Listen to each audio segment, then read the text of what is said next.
and welcome back to the pricing channel for small businesses. In our second video, we talked about price versus supply and demand. And so today in this video, we want to revisit that topic and this time focus on price and demand and how an understanding of their relationship to each other can help us with our pricing decision. To begin this discussion, I would like to tell you a story about a client of mine, a small business owner named Travis. Travis owns an auto service company, and when he started that company several years ago, he pretty much started with an empty parking lot. But after several years of hard work, Travis became very busy due to his success. And so one day, when his parking lot was packed to the limit, Travis told me that he wanted to start looking for a bigger shop because he was in fact turning away customers. And I said, okay, but also suggested that he think about raising his prices. And he looked at me and asked, why would I want to do that? I always keep my prices just a little bit below the competition.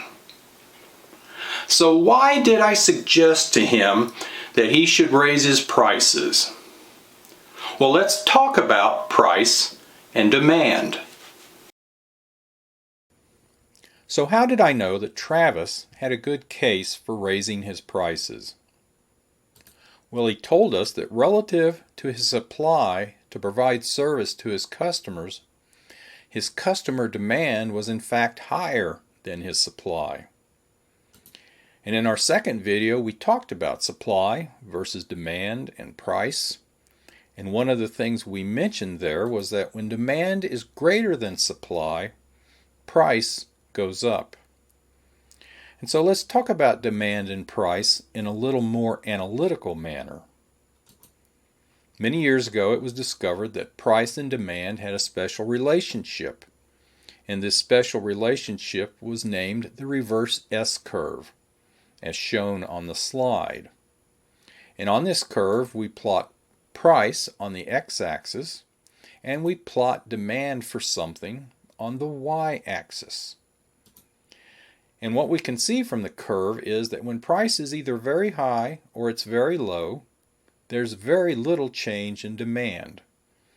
And the reason for this is when price is very high, most consumers have been priced out of the market. Only those who don't care about price are still left. And so raising price even more doesn't change demand very much. Likewise on the low end, when price is very low, anyone that wants a product can get into the market because of the low price, and lowering the price even further doesn't bring anyone else into the market, and so there's very little change in demand. Now let's look at a particular area of this curve, and that's the area inside the box. The area of the curve inside the box can be approximated as a straight line. And this is the area of the curve where most price changes take place. And so what this means is we can represent the relationship between price and demand as a straight line when we're talking about most price changes. The price versus demand curve indicates that when price goes up, demand goes down. And of course, when price goes down, demand goes up. Now in the case of Travis, his demand was greater than his supply. And so now we know how to reduce his demand to bring it into balance with his supply. All we have to do is raise his prices, and that will reduce his demand. Now, what we mean by this is, by raising his prices or even lowering his prices, Travis has some control over his demand.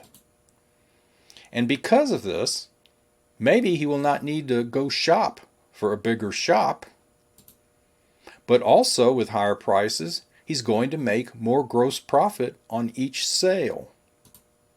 And a higher gross profit also means he's going to generate a higher gross margin in his business. And as we discussed in the previous video, higher gross margin means his business is more valuable. Now, one question we might ask is, can this in fact work in reverse? Can lower prices help a business? Well, the price-demand curve shows that lower prices lead to higher demand. That tends to be a good thing. Of course, with lower prices, this also means we're going to make less gross profit on each item sold. But if increased demand outstrips the lower gross profit per sale, then overall business profitability can be increased by reducing prices. And so how do we know what is the right price reduction to get that higher profitability? And so one way to find a proper reduced price is to reduce your price in small increments and watch the response of customer demand. And when you reach that point where demand response pretty much flattens out, then that's the point at which you should not reduce your price anymore. In our next video, we'll take a look at a couple of other methods for choosing what price reduction will give you the maximum increase in profitability. And so please, don't forget to hit that subscribe button so that you don't miss a single video. And I look forward to seeing you again.